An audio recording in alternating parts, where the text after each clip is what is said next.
Olá, boa tarde. Jano Satada Heinke ao Mundo Record News desta segunda-feira, 12 de outubro, começando para atualizações de Covid-19. Seja bem-vindo.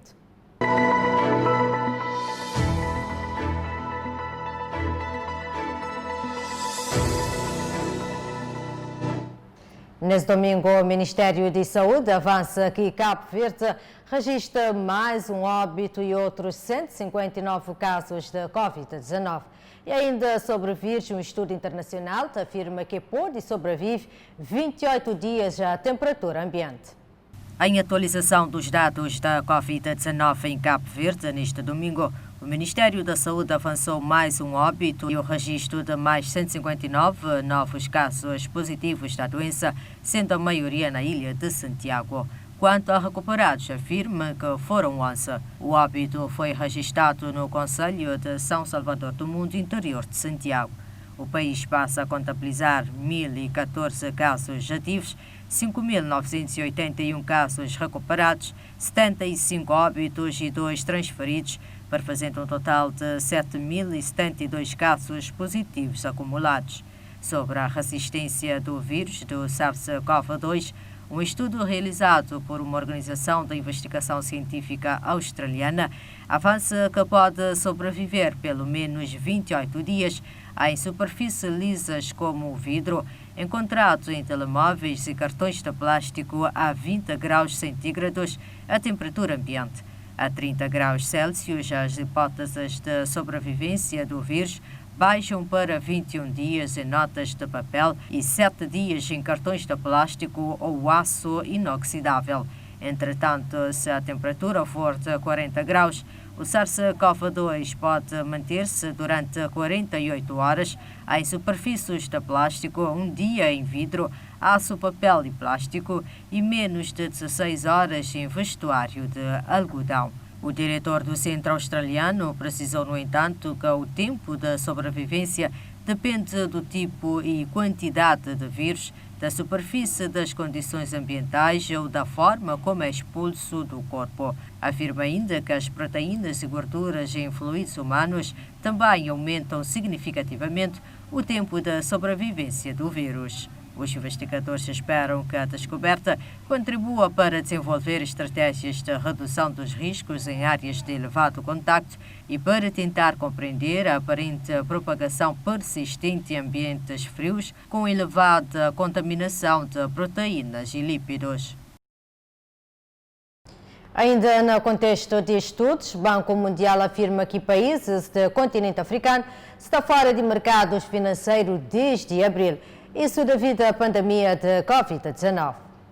Desde o segundo trimestre de 2020, os países africanos estão afastados dos mercados financeiros internacionais devido à degradação das condições financeiras, nomeadamente as taxas de juros, consequência da pandemia da Covid-19, de acordo com o Banco Mundial. No relatório, o banco diz que os desequilíbrios orçamentais deverão aumentar na África subsaariana de 2,3% em 2019 para 5,9% deste ano, melhorando para 5,4% em 2021, enquanto na África Austral a média deverá passar de 4,9% no ano passado para 9% este ano, principalmente devido a uma deterioração nos saldos orçamentais de Angola e da África do Sul, as duas maiores economias da região. De salientar que a degradação acentuada das condições financeiras e o impacto da pandemia da Covid-19 nas economias africanas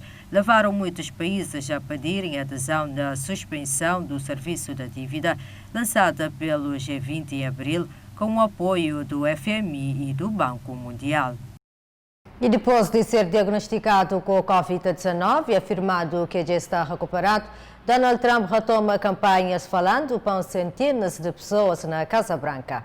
No evento, com o tema Lei e Ordem, Trump condenou os protestos violentos e disse que foi o presidente que mais fez pelos negros. Afirmou ainda que se sente ótimo e que não toma mais remédios.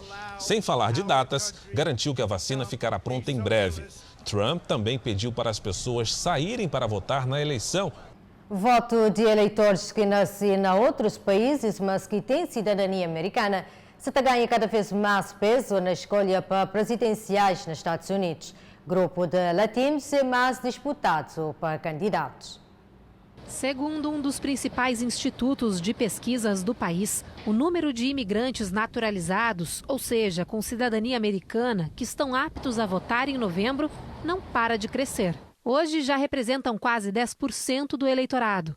No total, são 23 milhões e 200 mil eleitores que conquistaram o direito de votar nos Estados Unidos. A maioria nasceu em países da América Latina, incluindo o Brasil. As últimas pesquisas de opinião mostram que o apoio dos latinos a Donald Trump tem crescido e mais de um terço deles deve votar no presidente.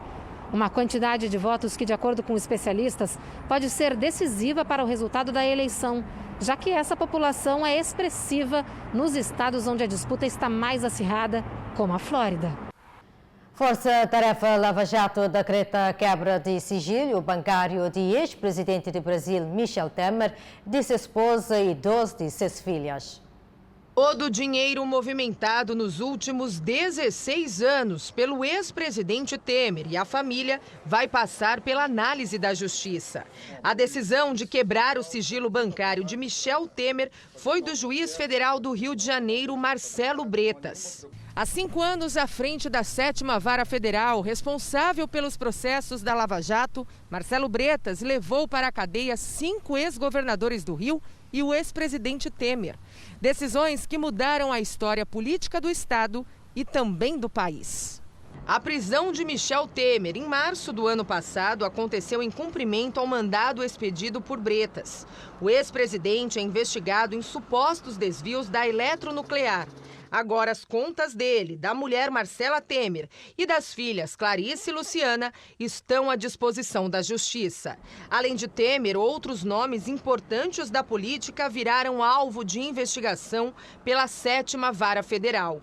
Na lista estão os ex-governadores do Rio, Sérgio Cabral, Luiz Fernando Pezão, Antony Garotinho, Rosinha Garotinho e Moreira Franco. Azerbaijão e Arménia acusam um ao outro de violar cessar-fogo intermediado para a Rússia. Os ataques foram feitos pelos dois lados poucos minutos após o pacto entrar em vigor. A disputa é pelo controle de uma região que faz parte do Azerbaijão e está dominada por militares armênios. 400 pessoas já morreram no conflito. E o furacão Delta, que passa para os Estados Unidos, apesar de ter perdido força, deixa alguns estragos. Por exemplo, casas foram destruídas e ruas alagadas. O rebaixamento não foi suficiente para evitar os estragos de 60 bilhões de reais no estado da Louisiana. Casas foram destruídas e ruas alagadas. 700 mil residências ficaram sem energia elétrica. Nenhuma morte foi relatada no estado, que já havia sofrido com o furacão Laura há 2 meses.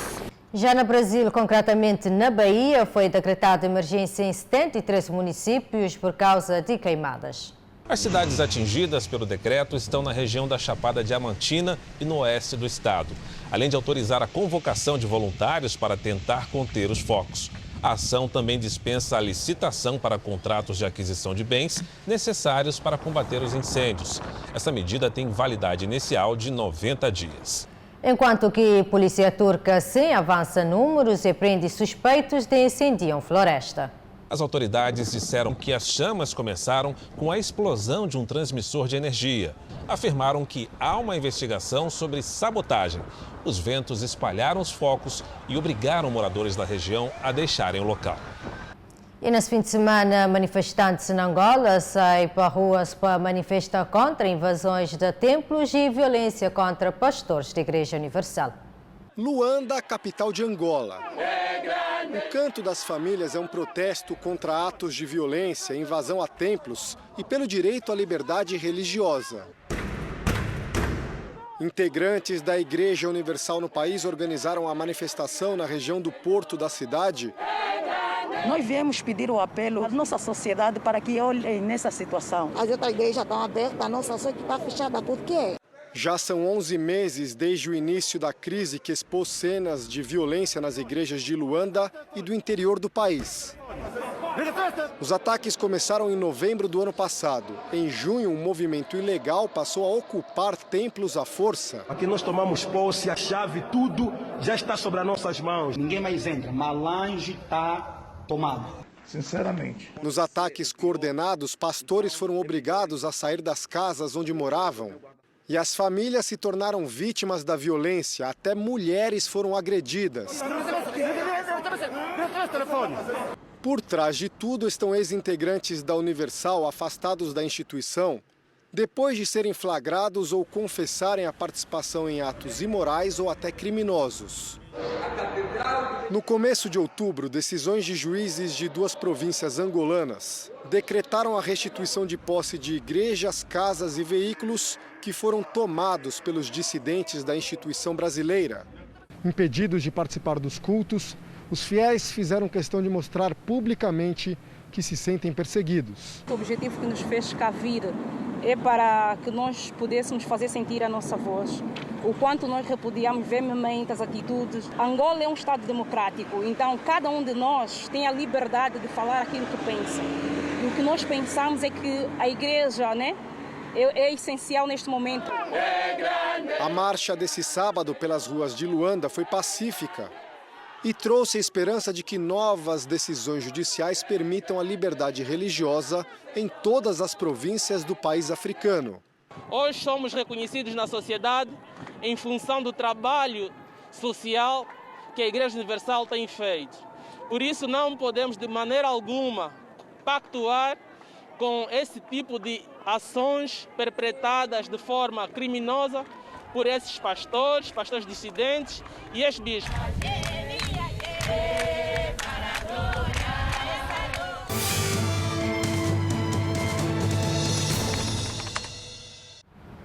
Momento para no bem conferir outras informações internacionais na revista de imprensa com a jornalista Eloisa Rodrigues. Revista de imprensa começa com o Euronews, que flama França e Reino Unido agrava restrições, Itália afrouxa algumas das medidas em vigor. Destaque no mundo ao minuto é que a OMS flapa para de usar confinamento como medida primária de controlo. Título na R7 é que Chile cancela bolsas de estudo de projetos de pesquisa. Foi cortado incentivos financeiros para mestrado e doutoramento 2020 e 2021 e o governo afirma que o país foi muito afetado pela Covid-19. Já a Europa informa que cidades chinesas também testam 9 milhões de pessoas após detectar novos casos. Autoridades de Qingdao, no leste do país, reporta 12 contágios nas últimas horas. Manchete na portal VOA é que juíza indicada para Donald Trump defende Supremo Tribunal Independente. Al Jazeera informa a trégua de Nagorno-Karabakh ruindo enquanto lados em conflito alegam ataques. Cessar-fogo está sob pressão desde que começa na sábado, após horas de negociações em Moscou. E por fim, Angola noticia 5 mortos em localidade no centro de Mali por alegados jihadistas que cerca a localidade conforme informações avançadas por responsáveis locais. É tudo na Mundo Record News. Para mais informações de país e de mundo, confira logo mais na Fala Cabo Verde. Continuação de boa tarde e fica agora com Hoje em Dia.